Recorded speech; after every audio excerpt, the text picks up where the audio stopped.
그동안 우리는 오랫동안 계속 반복해서 20절까지의 말씀을 살폈었습니다.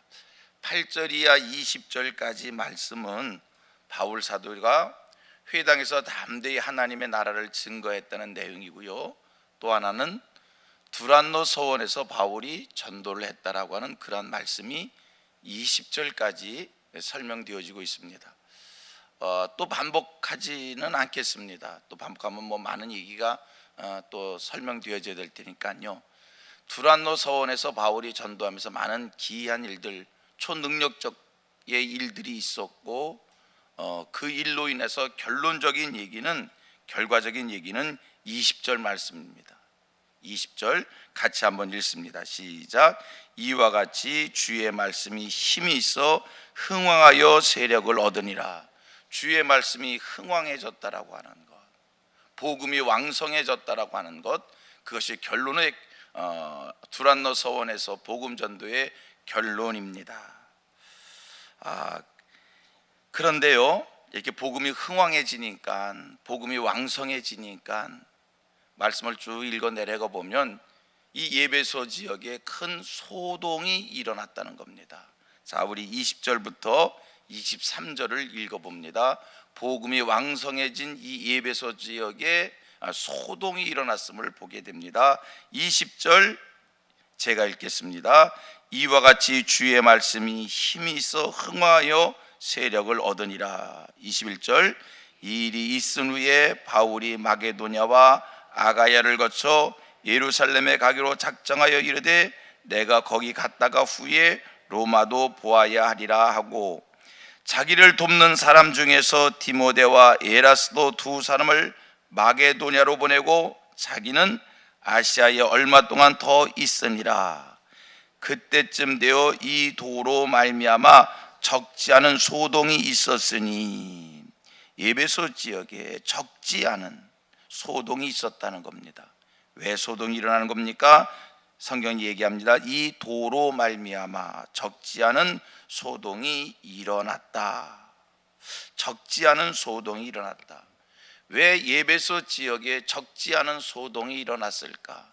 성경은 얘기합니다. 이 도로 말미암아, 바울 사도가 전한 복음으로 말미암아 예배소 지역에 적지 않은 소동이 일어났다.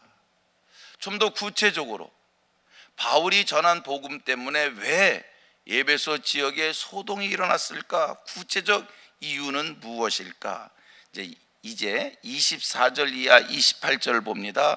24절 이하 28절을 보면서 이 예배소 지역에서 소동을 일으켰던 주동의 인물은 누구이고, 그 사람이 왜 문제를 일으켰는지 한번 여러분들이 발견해 보십시오. 24절 이하 28절 제가 24절 읽습니다.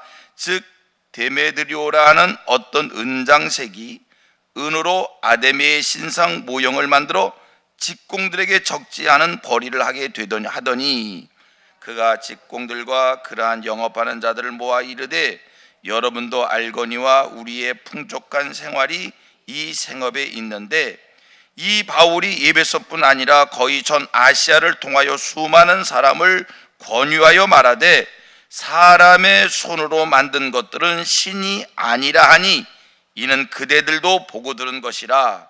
우리의 이 영업이 천하여질 위험이 있을 뿐 아니라 큰 여신 아데미의 신전도 무시당하게 되고 온 아시아와 천하가 위하는 그의 위엄도 떨어질까 하노라 하더라. 다 같이 그들이 이 말을 듣고 분노가 가득하여 외쳐 이르되 크다 예배소 사람의 아데미여 하니. 여러분, 왜 예배소 지역에 소동이 일어난 겁니까? 이 소동은 데메드리오라고 하는 사람이 주동을 해서 일어났는데, 왜 데메드리오가 소동의 주동자가 됐고 왜 일으킨 겁니까? 전체 말씀을 보니까 결국은 우상을 파는 자들이 소동을 일으킨 겁니다. 우상을 만들어서 파는 이들의 소동입니다. 여러분, 바울이 복음 전하는 곳마다 어느 한 곳도 주요한 것이 없었습니다. 늘 핍박이 있었고 소동이 있었고, 그래서 바울은 복음을 전하다 늘 쫓겨나다시피 그 성을 빠져나왔습니다. 바울이 복음을 전한 것마다 소동이 있었던 것은 사실입니다. 지금 에베소 지역에서도 소동이 일어났습니다. 그런데 한 가지 여러분이 발견할 것이 있습니다. 바울이 다른 지역에서 복음을 전할 때 일어난 소동과 에베소 지역에서 복음을 전할 때 일어난 소동은 차이가 있어요. 질적인 차이가 있어요.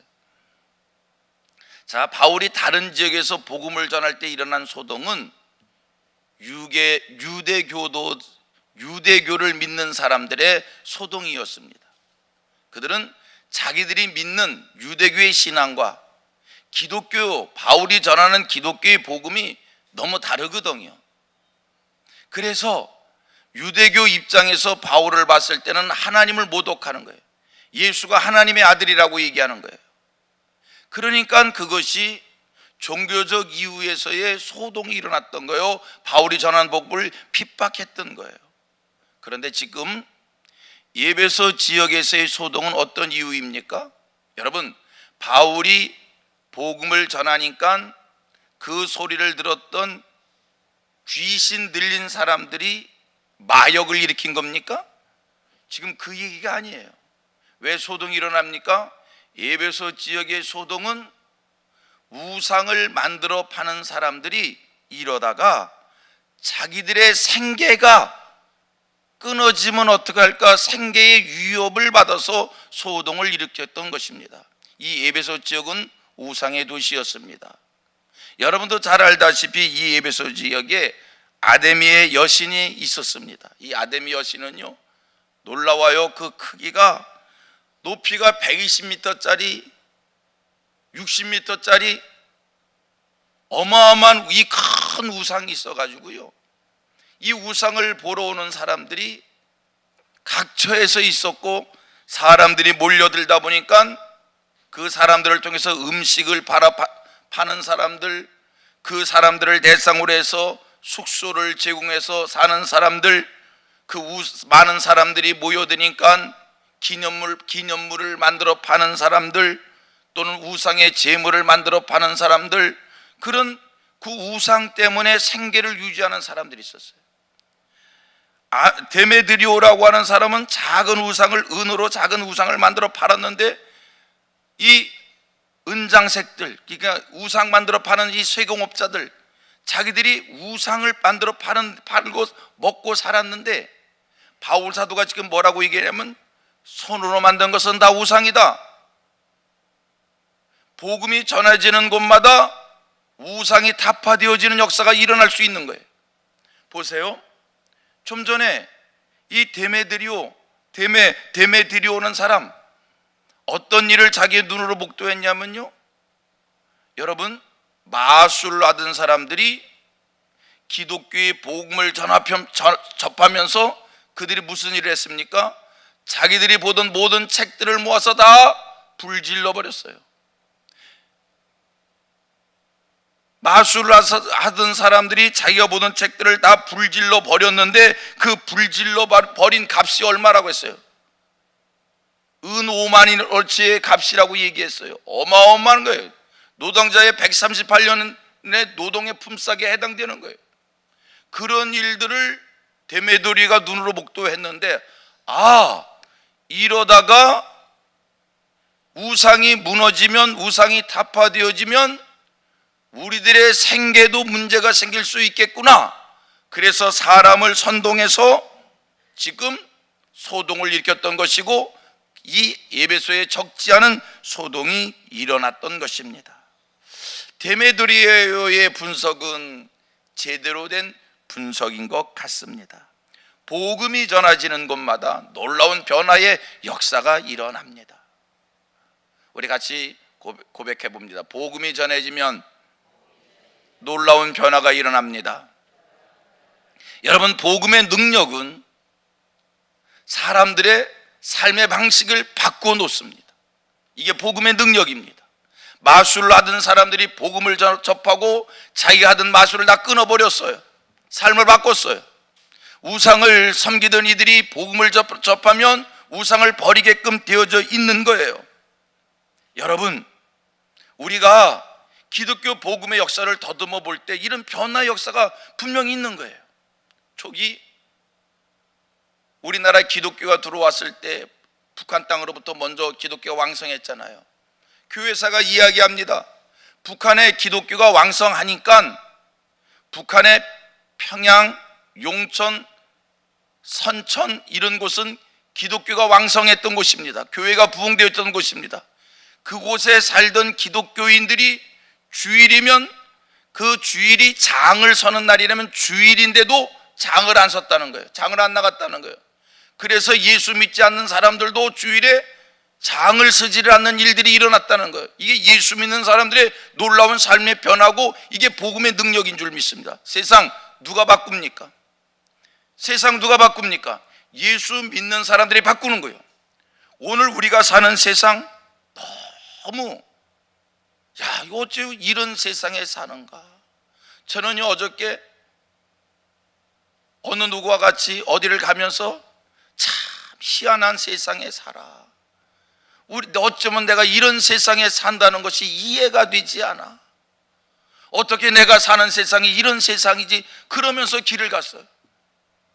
얼마나 세상이 향락적인지, 사람들이 얼마나 투기적으로 이 세상을 사는지, 물질 만능의 세상이 되어졌어요. 집에서 TV를 봅니다. 집에서 뉴스를 봅니다. 자녀들이랑 같이 뉴스를 보기가 얼굴이 부끄러워서 같이 볼 수가 없어요. 뉴스의 한 사건을 소개할까요? 이 이른 새벽에 여러분들을 충격드릴 이유가 없을 것 같아요. 아니 어떻게 학교 여선생님이, 아니 어떻게 제자와 이런 일들이 있을 수 있을까? 이해가 되지 않는 세상.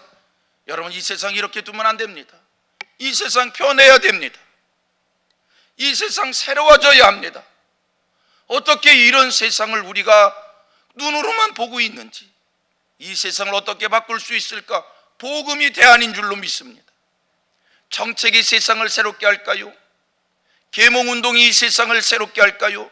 정책과 계몽운동이 이 세상을 변화시켜 새롭게 하고 깨끗이 하는 것이 아니라 물질 만능의 세상을, 쾌락적인 세상을, 이 사치스러운 세상을, 투기적인 세상을 여러분 어느 대통령이, 어느 정치인들이, 어느 교육가가 하는 것이 아니라 복음입니다.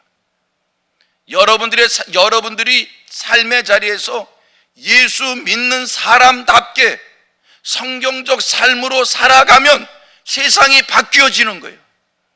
세상이 변화되어지는 거예요. 그런데 오늘 예수 믿는 사람들이 예수 믿는 사람답게 살지 않고 예수 믿는 사람들이 그냥 교회만 다니면서 세상 가서 살 때는 세상의 방식대로 세상과 똑같은 모습으로 산단 말이에요. 여러분 그냥 삶의 자리에서 성경 말씀을 이루시기를 바랍니다. 성경대로 사시기를 바랍니다. 신앙의 양심을 가지고 사시기를 바랍니다. 그러면 세상이 바뀝니다. 세상의 변화가 일어납니다. 이 나라 새로워질 수 있습니다. 여러분 우리 가정 어떻게 새롭게 할 수 있을까? 이 사회 어떻게 새롭게 할 수 있을까? 개혁을 한다고요? 구호를 외치면서 개혁을 한다고 소리쳐서 세상 바꾸는 게 아니라 시끄럽게 살지 마요. 그건 시끄러운 일이요. 우리 교회를 어떻게 새롭게 할 수 있을까? 이 사회를 어떻게 새롭게 할 수 있을까? 구호 외치고 이렇게 하면 안 된다고 주장하며 사는 게 아니라 그냥 내가 묵묵히 내 삶의 자리에서 예수 믿는 사람답게 성경대로 살려고 노력하시며 복음적 삶을 살면 그게 세상을 변화시키는 능력인 줄로 믿습니다. 한번 초기 그리스도인들처럼 초기 기독교인들처럼 다시 한번 그런 삶을 우리들이 살아서 복음적 삶으로 이 세상을 변화시킬 수 있는 성민의 모든 성도님들 되기를 축복합니다. 우리 교회가 날마다 어떻게 거룩한 교회로 세워져 갈 수 있을까? 우리 가정이 어떻게 날마다 거룩한 가정이 될 수 있을까? 이 사회가, 이 나라가 어떻게 새로운 국가와 나라가 될 수 있을까? 그냥 묵묵히 성경적 삶을 여러분들이 살아가게 되기를 주님의 이름으로 축복합니다. 복음만이 세상을 새롭게 변화시킬 수 있다는 이 진리를 다시 한번 마음에 새길 수 있게 되기를 축복합니다.